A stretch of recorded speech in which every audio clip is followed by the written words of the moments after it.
When it comes to who I am, I'm severely clear, my dear. No fear in this new frontier, for I've been planning this trip for many light years.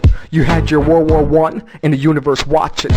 World War II, you exploded the atomic bomb and there was no judgment in our part because the ego detaches. But the alert regarding Earth was warning.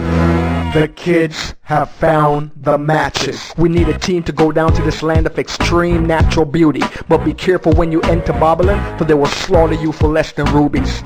So there I stood. Kirk Nugent, light worker, system buster, illusion crusher, answering the call of duty.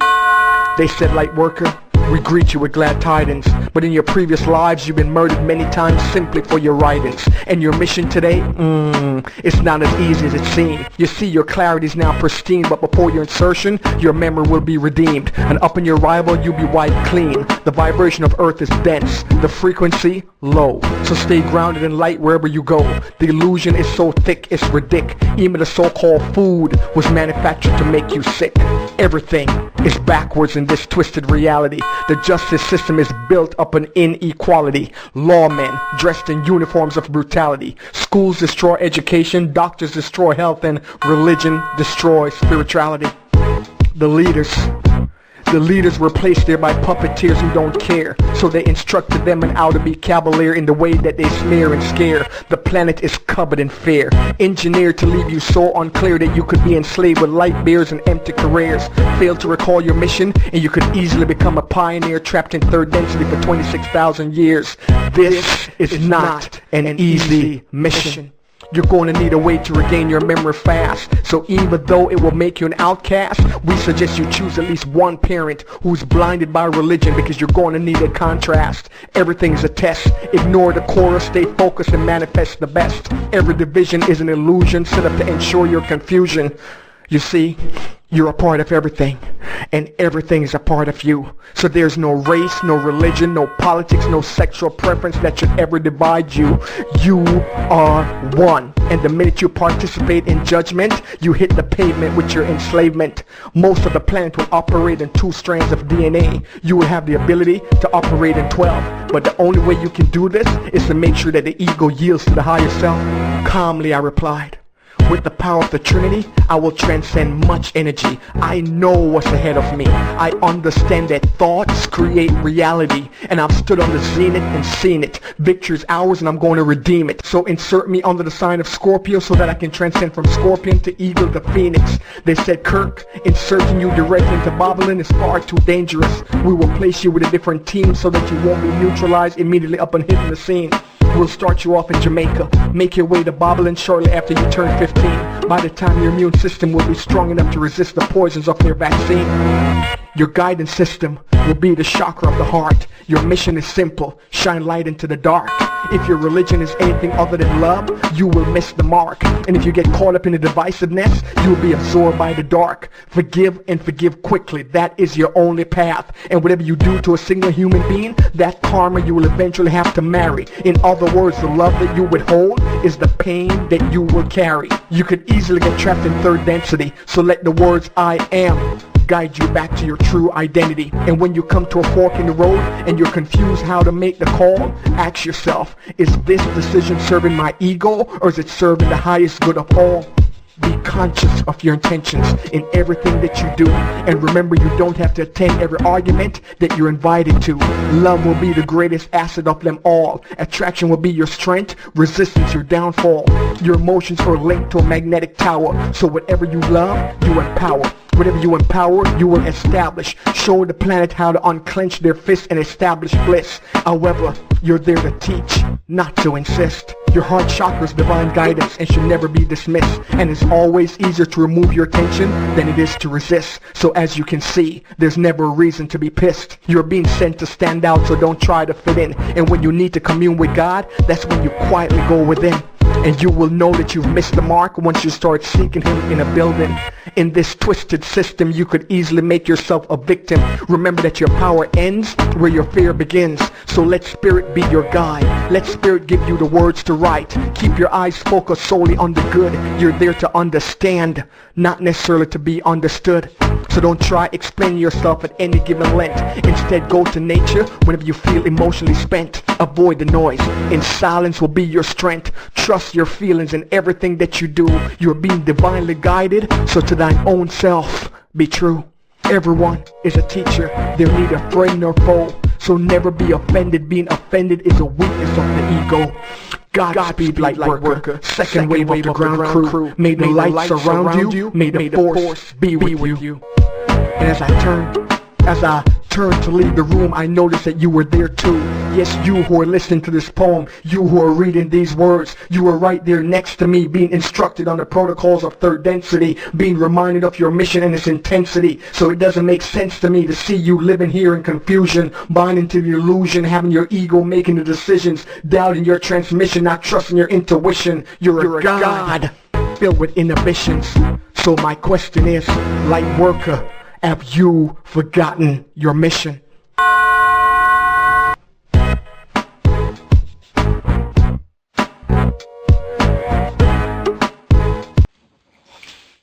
Welcome to Conscious TV with Tom and Ramon. Before we introduce our guests, I just want to run over a few things. Actually quite excited about this guest. So make sure you vote for us. We're now on the top paranormal site and the top spiritual site. So if you get a chance, go ahead and vote for us. We highly appreciate it.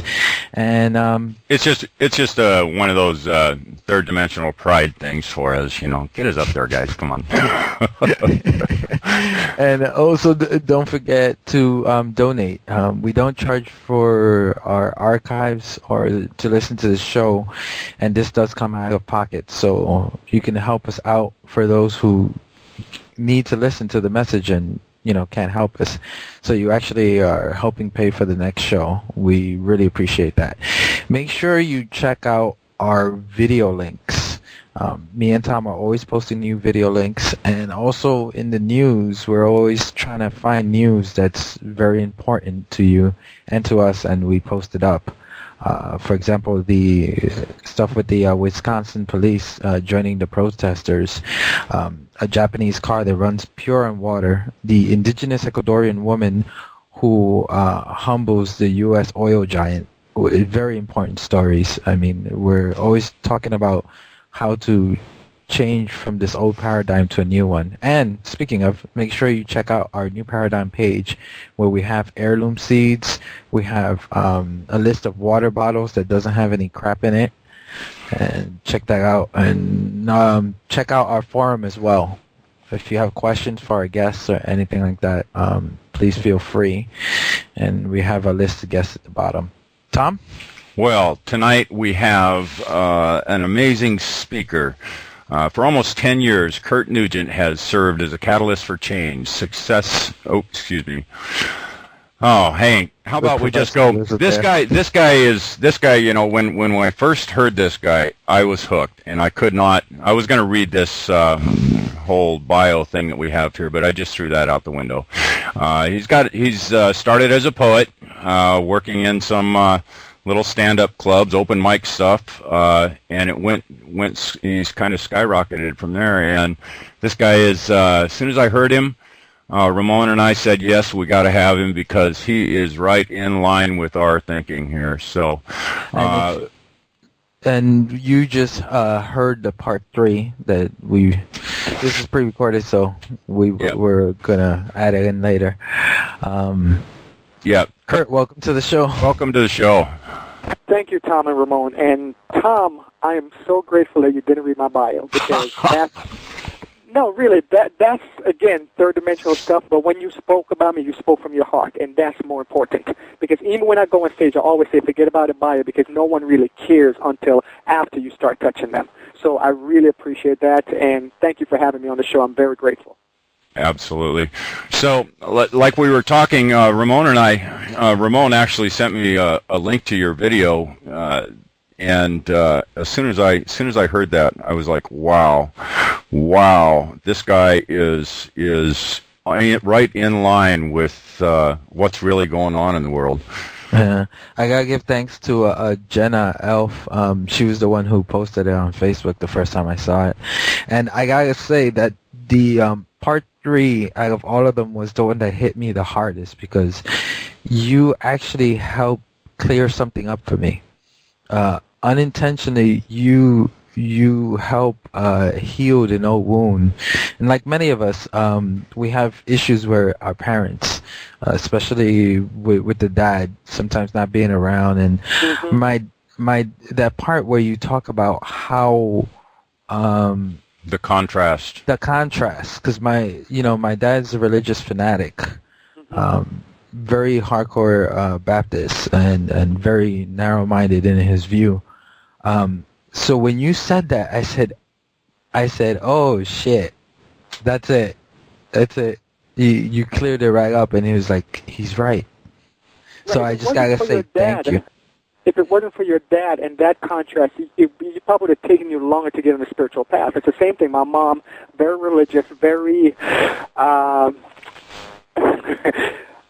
very special in the way she views the world. The Bible, everything it's all about the Bible, and she interprets the Bible literally. But again, I don't have a problem with that. But most people who profess to be so religious don't really follow the teachings of the religion, because if they did, we'd all be fine. Because any religion you look at, conventional religion speaks about loving and accepting and not judging. But unfortunately, the people who follow this paradigm, they're very judgmental. They're very, if you're not living by their standards, then you're nothing and you're garbage and you're filthy rags.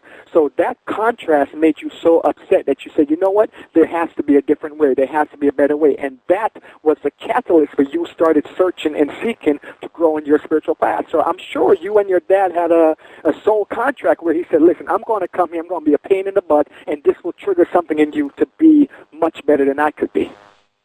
Yeah, there's several things in your video there that in that one segment that aligned with me. The part where you left home at 15, and I left home at 15, and you're a Scorpio, and I'm a Scorpio. Wow. And your blood type is B positive, and my blood type is B positive. I was like, wow. Okay. Yeah, definitely got to have this guy on for sure. Yeah. So if you don't mind me asking, and don't mind putting it out here, what day is your birthday? October 27th. October 27th. Well, I was born on November 2nd, which is All Souls Day. Interesting day, which toyed with my psychology quite a bit. That's the day my wife is born on. Really? Absolutely. Wow. Small world. So, back to the video. Let's start from your beginning, before the videos and before you started doing poetry. What led you to this path? Because you didn't wake up one day and said, "Oh, I want to do this." No, you know what it was. I was born and raised in Kingston, Jamaica. I came to America at age 15. At 15, I had no idea that I was black. Not that I thought I was white. I just didn't know I was black, because race is not an issue in Jamaica. The kid that sat next to me in school in Jamaica had blonde hair, blue eyes, but I just knew him as my best friend, Mark. So I came to America and everything was colored in black and white, and I started seeing the contrast of police brutality. I was living in New Jersey. So when I got out of school, I started writing about the injustice that I would see, and before I knew it, I got hooked up with Al Sharpton and started doing a lot of the protests and the marches. What changed my life was, I don't know if you remember the story, you know the story, there was a young African immigrant by the name of Amadou Diallo. New York police shot him 41 times because they mistook his wallet for a gun. Unarmed African. When we went to the airport and picked up his mom, I have heard people cry before, but I've never heard someone wailed. When this woman cried, her voice touched something deep into my soul. And then Giuliani moved the trial from New York City to Albany, New York, switched the judges, the jury. I had an all-white jury. The cops walked. They said it was tragic. It's a crime. It's an accident, not a crime. And I remember feeling sick to my stomach. And something within me said, Kirk, you're going about this all wrong. You're trying to get people who don't love themselves to turn around and love you. That will never work. What you have to do is write the words to make someone stop and really start loving themselves. And my poetry moved from social activism and political activism to pursue your passion, going after what's in your heart. And I started speaking about the higher self and just finding the joy. And I would tell people, look in the mirror and say, how dare you be so gorgeous? So as people started feeling better about themselves, they reflected that into the world. And I would get quiet and meditate and just ask for guidance. I want to write the words that's going to change somebody. I want to write the words that's going to bring peace. I want to write the words that's going to bring more love. And as I got quiet, it came to me. And that's how I evolved from so-called angry poet to the people's poet. There you go. Because that's his passion. If you go on his website, that's one of the things that is my passion. Yeah. Well, yeah, I gotta keep saying wow, because that part 3 is just part 5. All of them are great, but just the part 3 is the one that hits at home the most. Let's talk about remembering who you are. How far back do you remember? And I'm talking on a soul level, past life. Let me put this in context. Going back before I started writing, before I started anything, one of the first videos that I had out is a video called I No Longer Write About Depression. And that video speaks about my childhood, child abuse, just being very depressed, feeling unwanted, feeling unloved, and dealing with a lot of issues coming from as a young man. But I remember I was in the supermarket once, a grocery store. I was maybe 17 or 18 years old. And as I'm going down the aisle, this older woman is coming the opposite way. And she stopped and she stared at me with such curiosity. And she said, "Young man, do you know who you is?" So I laughed. I said, "Yes, of course I know who I am." We went the opposite way, met in the other aisle. She stopped me again. "Young man, do you really know who you is?" Had a deep Caribbean accent. I said, "Yes, I'm told to respect my elders." So again, I smiled at her and said, "Yeah, I know who I am." Met in the third aisle. "Young man, you don't know who you are. Because if you know who you... Look, I'm going to say this. You keep running from your destiny. And once you get on your path, you will be great. You came here to heal people." And I was very dismissive in my mind because if I could heal someone, I have sickle cell anemia, so the first person I would heal would be myself. Now, I'm going around and I'm speaking 10 years, 15 years later, and the word that people keep writing and emailing me, "Oh my God, Kirk, you healed this, you touched this, you heal," and the words keep coming back. So to answer your question, how far do I remember? I came in this particular life with a fear of police. And I didn't have any reason to fear police in Jamaica because you didn't have any racism or any police brutality to that extent. But I remember being as young as age 4, I would see a cop car and I would run inside and hide. I had a fear of them. Now, going back and started regressing, I remember being murdered in several lifetimes for my writings, for the stuff that I was saying that I shouldn't be saying. And my first book is called The Unpopular Truth because I really believe I was going to be murdered in this lifetime, but something for my writings. But something happened to change the elevation and the consciousness of the writing where I'm no longer doing the conspiracy and challenging the status quo and the political stuff. I'm going to a higher level. I also remember writing some of the scriptures. So that's why I have such an issue with religion when you take the scriptures that I remember writing, but now they're taking the same writers and turning into divisiveness, into hate, into divide and conquer when that was not the initial purpose of it. So I remember bits and pieces of several lifetimes. Right.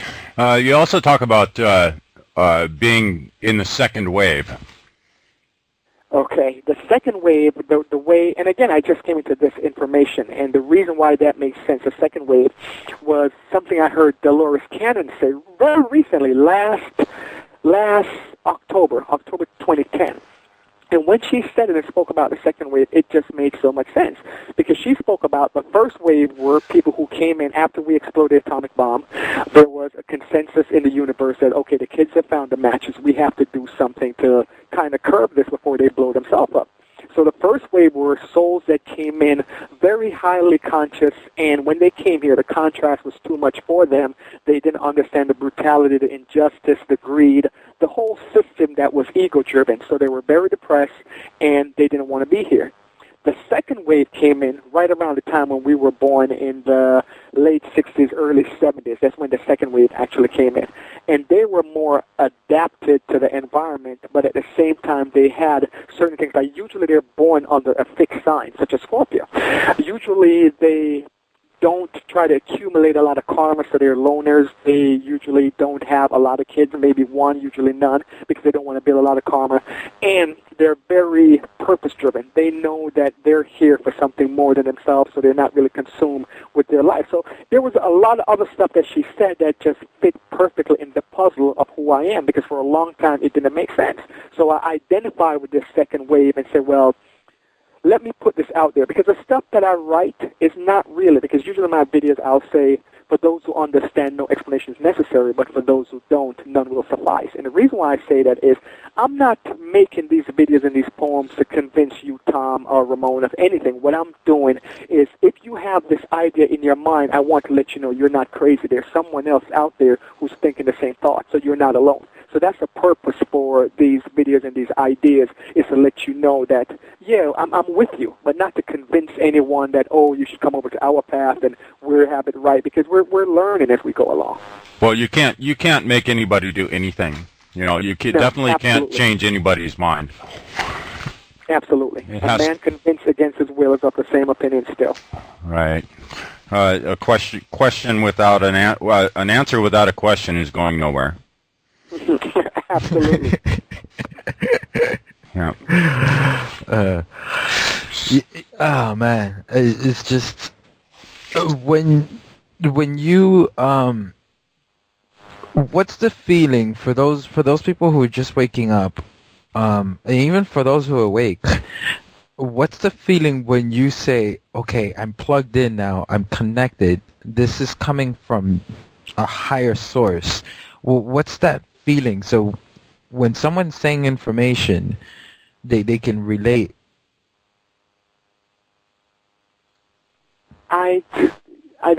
Not sure if I understand the question. You're asking me, what do I feel?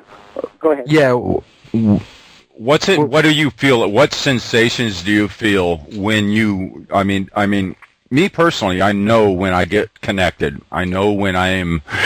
I hate to use the word channeling, but that is probably a descriptor. The best word for it is when I know that I am bringing forth something from my higher self or from a higher realm. Do you understand what we're saying? I understand exactly what you're saying. Well, the first thing in order for me to write and do the stuff that I do, I always acknowledge that this is not me. I have no ego involved in it. Oh my God, I'm a great writer. And you'll never hear that come out of my mouth, because I understand that this is a gift, and I honor that gift. I never use a gift to abuse. Remember, I came up in a poetry club, and I've seen people use their gift to draw women to them or do all sorts of crazy things. So the first thing is you have to honor that gift. Once you honor it, then it's easier for you to channel. So when I want to write, what I'll do, I'll have the intention, what can I do, what can I say? Please give me the words that will enlighten someone, lift someone, explain this time that we're going through. And I'll just leave it alone. And chances are it usually has something to do with water. I'm in the shower, I'm by the beach, I'm at the beach, and the idea starts coming to me. I'll have one line, and that one line would turn into a stanza, and I'll just keep repeating it over and over, and then all of a sudden the poem just comes. The average poem that you're hearing on YouTube takes me about 15, maybe 20 minutes to write, because it just flows out of me, and that's from, again, not having an ego. If I sit down and say, okay, I want to write this great poem, and it will never come. That's why I can't take a contract. People have come to me, okay, Kirk, I need you to write this for me and that. It won't be the same thing, because now there's my ego involved, and it's a contract where I need to write this. I can't force anything. Sometimes I'll go a year and write nothing, and sometimes I'll go a week and write 7 poems. So it comes when it comes, but the feeling is you got to get very still, and the idea, you have to know that you're writing for a purpose of integrity. There's no ego involved. There's nothing, no self-gratification. Nothing to say how great I am. It's just be still and know that you're in service, and you're just a channel for things to come through you. And you'll feel it. You'll know. And when you look at the material, you'll tell, oh, my God, there's no way that I wrote this. This had to come from someplace higher. So to answer your question, the short story, I would say it's a stillness, it's a feeling of operating integrity, and it's a wanting of to be in service. And once you have those going, then generally it just flows. So I got to tell you about what just flew by my window again. Ramon, I've told you about that. Again? The eagle. No, the eagle. Oh, the eagle this time. Eagle. Yeah, the eagle this time, which is actually one of the Scorpio sign. Scorpio sign, yeah. You just soared by my window. I've got a golden eagle here that I've only seen him. This is number 3. This is the 3rd time I've seen him, and he always comes in the perfect time. So okay, I am a poet also. I haven't written anything for a long time, a really long time. I haven't written anything since the early 90s, but here I'm gonna, if you'll bear with me, I'm gonna read a short one to you. Absolutely. Inside each one there lies a force, a creative genius which guides our course. With studied desire and persistent heart, he takes his place and plays a part. Whether high or low, who can know? His place in life he will show. Patient eyes and discerning ears, he sorts out truth, discarding fears. Through miles of travel on different roads, little by little the picture unfolds. The key was hidden within a dream, to learn an ancient language, it seems, to shape and mold the waking dream. So, I did that. I mean, the line just to sort out truth, discarding fears, that speaks a lot, because that's what we came here to do. Basically, to find the truth and to discard the fear, and the fear was put there to imprison us. So to pull that out from in the 90s, you've been on your path for a while now. Oh yeah, I've been on my path. And I wrote this when I was first waking up. I call it for waking up, but this was about 2 years into my personal spiritual quest, I suppose, and was when this is all my writing was, all my poetry was done within probably a 2-year period there. But yeah, it's amazing the way those things will flow through you when you start to figure things out and realize that there is a muse out there that we can all tap into at any time. Absolutely, absolutely. If I had a message for your guest, because right now people are at different paths on their life, they're at different places, but I would say we have to get to a point, because I know the people who listen to your show, they're very conscious, they're waking, but we still face our challenges, we still have our doubts, because the media, everything out there is put there to give us doubt. And I want to tell the folks who are listening, you've got to really start trusting yourself. You've got to get quiet and listen to that voice. And if that voice say move, move. The other thing is, when you started earlier, you spoke about donation, and I believe right now we should really vote with our dollars. If something you can turn on, you can tune into the internet, you can tune into a radio, and it lifts your spirit, you feel better, you feel higher, then obviously that's something you want to support, as opposed to even giving your attention to the other nonsense, so to speak, that's on TV, that's put there to enslave you, to keep you in fear, to keep you going to the pharmaceutical companies and getting all these drugs. So here you have a high consciousness message that's resonating, so definitely you want to support that, and also you want to really be quiet and trust yourself, because I really believe that energy is coming in right now that's guiding us, and all we have to do is pay attention to that energy, and that energy will guide us to where we need to be. A lot of people are fearful of 2012 and what 2012 might bring, and people are calling me, okay, Kirk, you know there's going to be planetary changes, where's a safe place? And I'm saying it's not where you are, it's who you are, because it's all about vibration. And I'm not here to put any fear into anyone. All we need to do is open up our hearts, operate from a place of love, operate from a place of high integrity, and let the universe unfold how the universe is going to unfold. There's nothing to fear and nothing to be frightful of and start, there's nothing to panic about. Just stay in love, stay in truth, stay in integrity, and trust your guides, trust your spirit, and it will work out for you. I guarantee you that it will work out. You will be where you're supposed to be, and your needs will be met, everything will work out. But if we fall victim to this fear and we listen to all the other lower vibration that's trying to really keep a foothold because they're losing ground right now. It will take us back. So we just have to really trust ourselves and keep tuning into programs like this that's always elevating, always lifting us up. On your website, you're putting out different videos, you're showing different information, you're letting people know, okay, if you need water bottle, here's where you can go to get a good water bottle. This is stuff we need to support. We need to definitely vote with our dollars.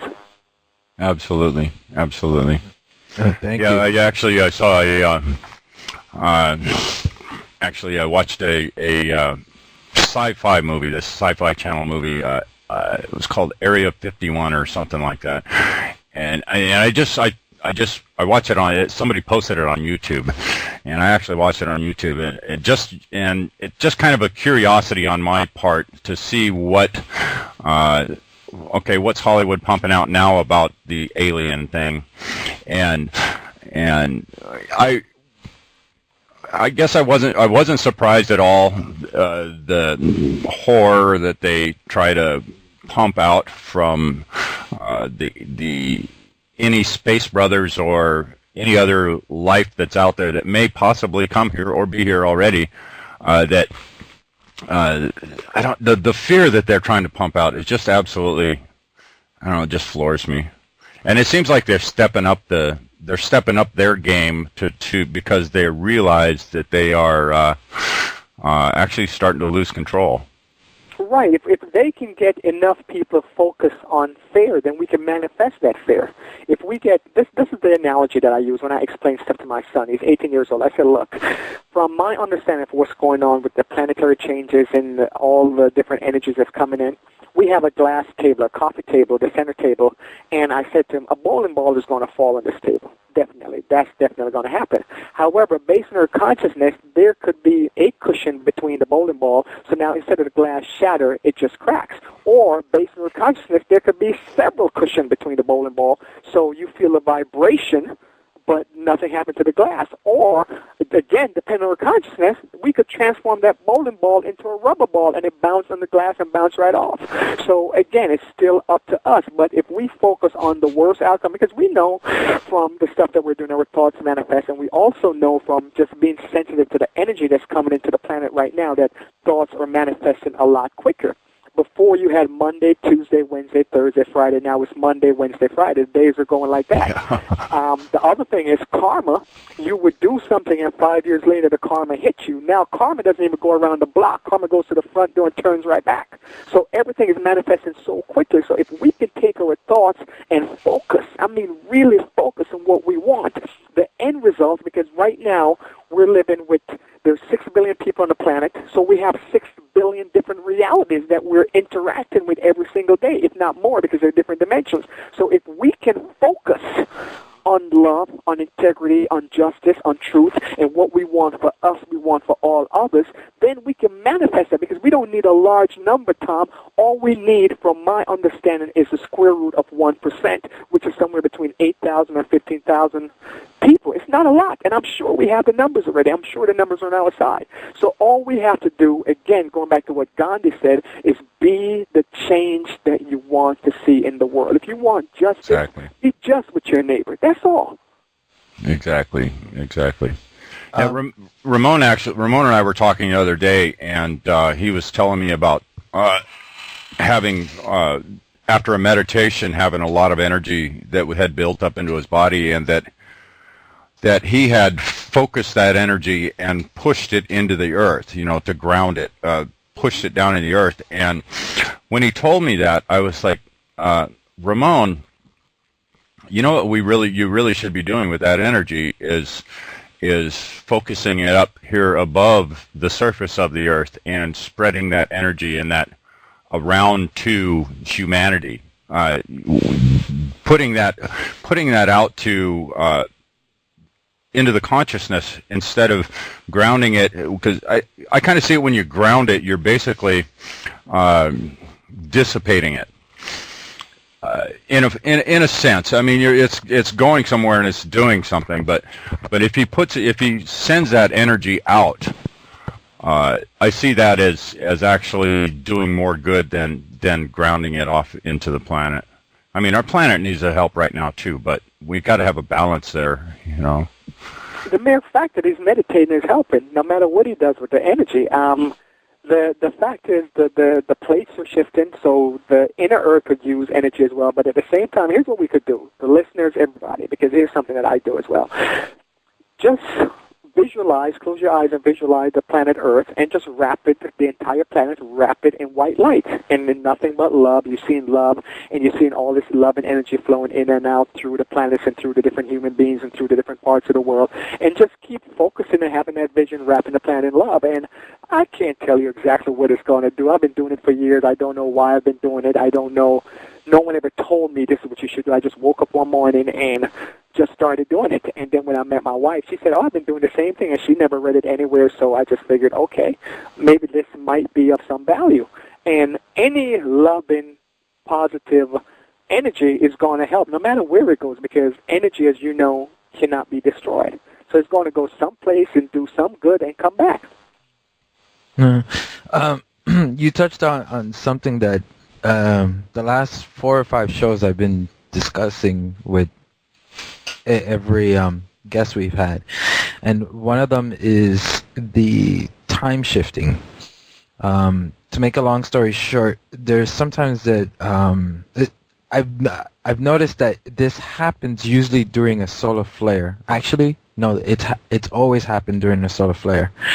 2 things happen. One is I feel like this shift, like almost like the land and my body where my feet are standing are like stretched for like a split second, and then that day is really, really windy, and then when I go on Facebook, I'll see somebody will posted, oh, there was a solar M-class solar flare or C-class or whatever kind of solar flare, and I feel that in the direction we were heading in 1 year ago is completely different from the direction we're heading in this moment right now as we're doing this interview. Like, we've jumped timelines and changed timelines. Have you had any feelings like that, or felt like, oh, the timeline shifted? I'm very sensitive to the energy, and I know what you're talking about when you speak of the solar flares. And you got to bear in mind that our body, our DNA resonates with the sun. They said that the sound from the sun, if you listen to it, resonates at 528 hertz, which is the love frequency. So right. I just found it out a couple weeks ago. So we're still getting information as we go along. But to get back to your question, yeah, I definitely, whenever it's a solar flare, because sometimes we're not having solar flares, but I can tell there's a different energy that came in. Like today, a certain energy came in. I could tell. It changed. You could feel it in the air. You could feel it in the wind. And we all react differently to the different energies, but the point is we're sensitive. You could say, okay, something happened, something changed. You know it within your body. And Tom knows it, and Ramon knows it, but other people walking around and they're unaware, at least on a conscious level. So, yes, there's something changing. There's something, and as far as a timeline, it's definitely quickened. It's definitely, things are moving at a rapid rate. So sometimes I go back to, I have to look at it, the scripture in the Bible that says the days will be shortened. And it definitely seemed like the days are being shortened because things are just moving extremely fast. But again, I'm being told that to understand things are not moving faster, just our consciousness or a vibration is faster, so everything feels faster. That actually makes a lot of sense.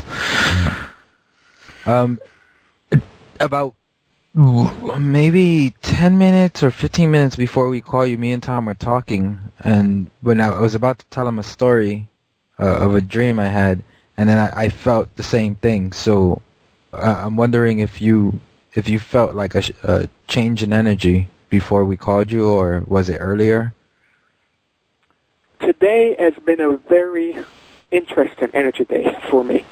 I'm here in Georgia tonight, and it started, the power went out earlier, and I figured it had something to do with a solar flare because the power doesn't usually go out. And then the sky was very different energy in the sky. The clouds, I haven't seen clouds in so long because usually it's chemtrails, but today there were clouds. And it started raining and then hailing. And it's February, it's the middle of the winter, but the trees are blooming again. It's springtime here. So I woke up this morning, not even this morning, from this past weekend. I had an energy. If you go on my Facebook page, usually I'm on the page every day because people are always asking me to post and just coming in different stuff. But since Friday, it just says Kirk Nugent is being still, and I haven't been back. And the energy that I felt today and for the past 3 days is just one of being very still. It's time to just settle down, let there be peace in the valley, because it's time. We're getting information in a lot right now, but we can't receive the information if we're busy, if we're among all the noise. So the energy that I'm feeling is just a time to be very still, very quiet, and I can guarantee you by the end of this week you'll see a rapid increase in energy, not just within your body, but you'll see it in the earth itself. You'll see more earthquakes. You'll see a lot of stuff going on because Mother Earth is adjusting to the energy as it comes in, and you'll see it by the end of the week, if not within the next 7 days. Hey, Ramon, what were those dates I said? Or what was that, 3 weeks ago? Yeah, you were saying something between March 2nd and March 7th. Mm-hmm. Yes. Absolutely, you're right on point with that. You will see it. Yeah. Absolutely. Yeah. Yep. There's something's coming, or something. You can sense it, can't you, Tom? Yes, I can. Absolutely. Absolutely. Yes, and again, for our listeners, there's nothing to fear. Nothing to fear. No, stay absolutely in love, not. Stay grounded. Yeah. Because people are very Absolutely. afraid of the unknown. You say something is coming and they run for cover. Yeah. True. I think you might have answered me and Tom, before we start before we call our guests, we always talk a little bit, and it's usually my morning, so I always tell Tom my dreams. And last night, during my meditation, I heard a voice say to me, "You should just blow work off." And I'm thinking, like, why would I blow work off? You know, like, who is it? And then another voice, the voice said, "Oh, he doesn't understand yet." So with what you guys are saying, I'm wondering if maybe here something's going to happen, and that's why they're saying, like, just blow work off. Well, is your job your passion? Teaching. I teach English, yes. Oh, you teach English. Oh, okay. Yeah. I see. Because not only am I teaching English, it's for the first time I finally found something I actually enjoy doing. I never have that feeling, oh man, I gotta go to work today. It's always like, oh great, I'm gonna go to work today. What should I teach today? And little by little, depending on what student I have, I not only teach them English, but I teach them about other things and how to look at the world differently. Of course, it depends on the students. Some students I just teach pure English because they're very, lack of a better word, very narrow-minded at the moment, and I'll give them a little glimpse. Other students are opening up. Like I have one person who's a researcher, and he does in prescription medicine. So I've been introducing him to Bruce Lipton's work. And it's really blowing his mind, but he's really getting into Bruce Lipton's work and really researching it. And now he's getting into Dr. Emoto's work. Okay. So, yes, to make a long story short, yes, it is my passion. And finally, I did find something that I enjoy doing. Okay, good. I just believe right now we're at a time where, again, going back to what we were discussing earlier, you got to trust your inner guidance. You got to trust, because the voice that speaks to us right now, it doesn't yell, it doesn't shout, it whispers. And if you can't listen to the whisper, then, because life, when it's trying to teach you a lesson, at first it hits you with a feather. And if you don't pay attention, it hits you with a brick. And if you still don't pay attention, it buries you under a ton of brick. But the lesson repeats until the lesson is learned. So if you're getting some sort of guidance, some sort of intuition that says, okay, maybe this might not be the best time to go to work, then you might want to pay attention to that. Yeah, that's true. My message in relation to work is that it's not time yet for me to leave there. I don't know if I'm a supervisor at I build ambulances. Is that right? Yeah, I never thought about, before I got this job, I never even crossed my mind where ambulances were built at. I thought, well, it's Ford or Chevy or somebody builds them, but no, it's a complete aftermarket industry, and it's actually kind of rewarding job. Just thinking about the product that I'm putting out there is going out to save lives, and I do my little blessings in secret inside the ambulances. So, I'm sure it wouldn't be well, I'm sure there's a few people at work that actually listen to the show, so the cat's out of the bag right now. But but yeah, but right now, and I sense that before 2011's over, there's something else for me. So I'm just really grateful for the job that you guys are doing, because the thing is, it's not a lot of information like this that's out there, and it's not a lot of information that's consistent. And you guys, you're putting out information, and I'm sure a lot of people are being blessed and benefit from it, because a lot of times, even though we're so-called awake, and we're awakened, and we still have questions, we still have doubts, we still have fears, and we still need to hear these fears, doubts, questions, concerns confirmed and addressed someplace else. All the people who, we can identify to say, man, this guy's doing this thing, but he's still going through the same thing I'm going through. He's still feeling the same thing. So you just being out here and on the air and really helping people get grounded is a very good thing. Yeah. Well, we try not to pull any punches on this show and pretty much say what's on our mind. And I mean, I can't imagine the conversations that we've had with the guests that we've had on here. I cannot imagine having most of these conversations in the streets with just anybody. It's you get the incredulous ridicule, et cetera, et cetera, et cetera, et cetera, et cetera. The funny thing, Tom, about that, it's from my experience, and maybe you guys had the same experience, it's not the stranger on the street. It's the people that you personally know is the ones that judge you the hardest, because the stranger will either A, listen, or B, usually if you guys start up a conversation on the street, they're usually on the same page as you, and that's why you're able to start that converation so easy. Right. I'm referring more to the people that I do know. Yeah. Which kind of it kind of breaks my heart in a sense that all the people that I do know that are totally oblivious to the higher powers. They just don't want to address it in their lives, and I try to be an example and show what it's done for me. And I drop the subtle hints here and there, and they all know that I'm doing this show. Very, very few of them. There's only a couple that actually listen to it. But if it, like I said at the very beginning of Ramon and I getting together to do this, if we help one person, if we do something good for one person, just one, and we do 100 shows to touch that one person, then our show was a complete success. Absolutely. Absolutely. Here's how I look at it, man, because, again, there are no accidents. And let's put this thing into context. I've performed in every state in the United States, been to Canada, all over the world performing. I have videos on YouTube that has almost 80,000 views. No one, my mom, my dad, my sisters, no one in my family has ever seen any of my videos. It's right there on YouTube. My theme, anybody said Kirk Nugent, someone's going, the Pursue Your Passion guy. Because that's a poem that I'm known for, Pursue Your Passion. If you ask anyone in my family what's Pursue Your Passion, they have no idea. They're clueless. Well, what does Kirk do? Well, I think he's a speaker. I'm not really sure. No one knows. Here's the point.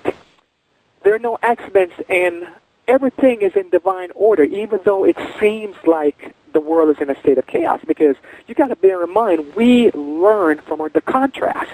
Unless you had something really, really dark in your life, you can't appreciate the love. So some people came here with the intention, Tom, Ramon, Kirk, I need you guys to go forward. So here's what I'm going to do. I'm going to remain so damn asleep that you will be so surprised. So you can't help but to wake up, because you're going to try so hard to wake me up. And in order to wake me up, you're going to have to climb to higher and higher levels, because they came here just to be the contrast, to keep us, to let us realize how awake we are. Because if everybody was on our level, we wouldn't believe that there's anything special or we're awake or maybe this information is just trivial. But when we realize that, wait a minute, this information is coming in, and some people are very receptive, while other people just want to know, what's going on with the Kardashians. I got to see what's going on with the Atlanta Housewives. And by them remaining asleep, they present the contrast for you to be even more awake and be more focused on your path. Their purpose coming here was to stay asleep. Yeah, yeah. I've actually I've talked with I do a little soul chat here every week with a couple of local guys, and I've actually talked about that same exact thing. There's people here that are their whole purpose here.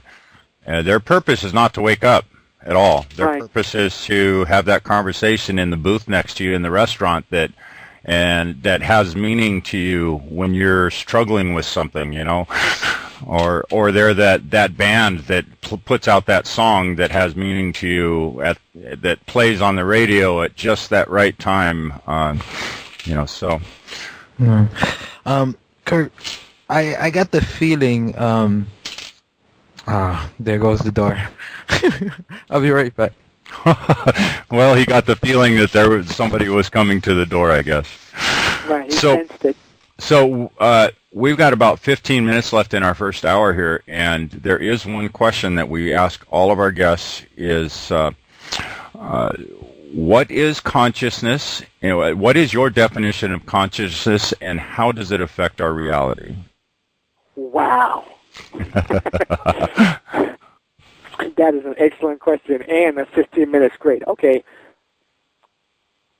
Consciousness, in my mind, is everywhere. Everything has a certain level of consciousness. The stone, the rock, has consciousness. Because consciousness comes from source, and source is within everything. Now, how do we relate to consciousness, or how does that change our reality? It all depends on how we process a consciousness, because let's take the word out for a second so I'm not confusing, because you can't define what's red with red. Based on our vibration, based on our receptiveness to higher energy, based on our decision not to serve the ego but to serve the higher self, those decisions kind of lead us to a higher plane, a higher path, and life becomes more of a going with the flow, a lack of resistance. As we do that and we become more going with the flow and easy and not doing the resistance up, because the ego is the thing that really beats us up here. The ego, all pain is caused from comparison. I'm doing fine, but then I look across the street and my neighbor just bought a bigger house. Now all of a sudden, you know what, at 35 I should be doing a lot more. It comes from comparison. So if we could get quiet and just go within, then our reality would change, because the stuff that we deem important, or the stuff that we were told that was important, and the stuff that gives us value, we realize that it really has no value. What has value is the relationships that we have. That's what raises consciousness and make this world a better place. It's the way we interact with people, the way we interact with ourselves. That's the thing that changes our reality, because once we start moving in alignment with that higher self, then everything becomes more beautiful, and the world tends to flow in the manner that we want it to flow. It's just the ego that has a lot of resistance, because the ego needs to be identified, the ego needs to be addressed, and the ego needs to feel that it's in charge. So a lot of people are talking about, a few years ago, that movie came out, The Secret, where they're talking about manifesting and creating your own reality. But what they don't really go into there, which is a big key, I believe, that is missing for people being able to co-create, is that at least this is the way I view it, to be able to actually co-create your reality, you need to do it from your higher consciousness. You can't do it from your ego mind. And it has to be in alignment with the universe, has to be in alignment with the superconscious, or whatever you want to call it. I agree with you on that, Tom, because so many people have tried so hard, myself included, and the stuff that's really ego-driven doesn't really come that easy, the stuff that you attach to. But once you get into the divine stuff and the higher stuff, things just flow. Like, I don't have to worry about where I'm speaking next or what's going to happen. Things just kind of have a way of manifesting for me. I'll put out a video. I'll put stuff out. As a matter of fact, if you go on YouTube, 90% of my stuff is there free. I give it away. But just from doing that, people will still say, you know what, let me go ahead and purchase a CD. Let me support him. The same thing I'm saying with you and the site and what you're doing is just from putting this information out, people will be drawn to it and want to support it and feed into it. So as long as we operate from that higher self, things usually have a way of working itself out freely and it flows. But once we stay down with the ego stuff and, okay, I want more and more and more, me, then life becomes really painful. Yeah. I want to ask, Tom, how much time we have left? 10 minutes. Oh, okay. So, I like I was saying before I was interrupted with the doorbell, I got the feeling that you have had some kind of contact from either inner world or outer world. Is that okay? I don't have any conscious contact, so to speak. I went to bed. A couple weeks ago. I sleep on a Tempur-Pedic mattress. It's not rough. It's very soft, but I woke up with a major cut scar on my leg. And I have no idea what happened, how did this came about, and I don't know. So I don't remember having any external contact, not a conscious memory. But I do know that stuff is given to me. I'm divinely guided. These poems, these stuff that I write, I couldn't sit here and someone put a gun to my head and say, okay, write this. It would not come to me. But I know that there's some entity, some energy, a higher self. I don't have a label for it, but something works with me and gives me a message. And this message is what I produce and what I put out. I'm not sure if that answers your question, but that's the way I feel it. As far as your vision, how are you able to see auras or other beings and stuff like that? I read energy very well, and I wouldn't say beings, but I've sat in my office and saw something, don't know what it is, walk through one wall and went to the other wall. And at first, it used to startle me until I realized, well, there are other dimensions, and maybe the veil is getting very thin, and they're probably in their dimension saying, you know, I just walked through the living room and saw some guy sitting at a desk, and then he disappeared. So I see things, and I don't question them because I know that the veil is getting very thin and dimensions are breaking apart and all this other stuff. So, yeah, that's... I wouldn't say I read auras, but I definitely read energy. I'm very sensitive to energy. I can walk in well, you can do it as well. You walk in a room and you can tell if two people have been fighting in the room, no matter how much loving they're trying to appear and how much they're trying to fake everything. You could tell there was just some animosity in this room. You could feel the energy. Yeah.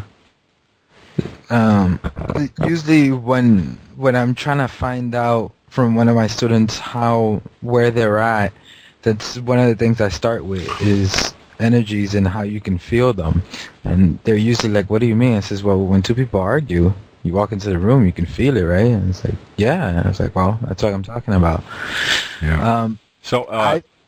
Ramon, let me break in here. I forgot that we played that video at the beginning of this, or that recording from his video. So we've only got a couple minutes left, so we better do some wrap-up here and go on to the second hour in our archives.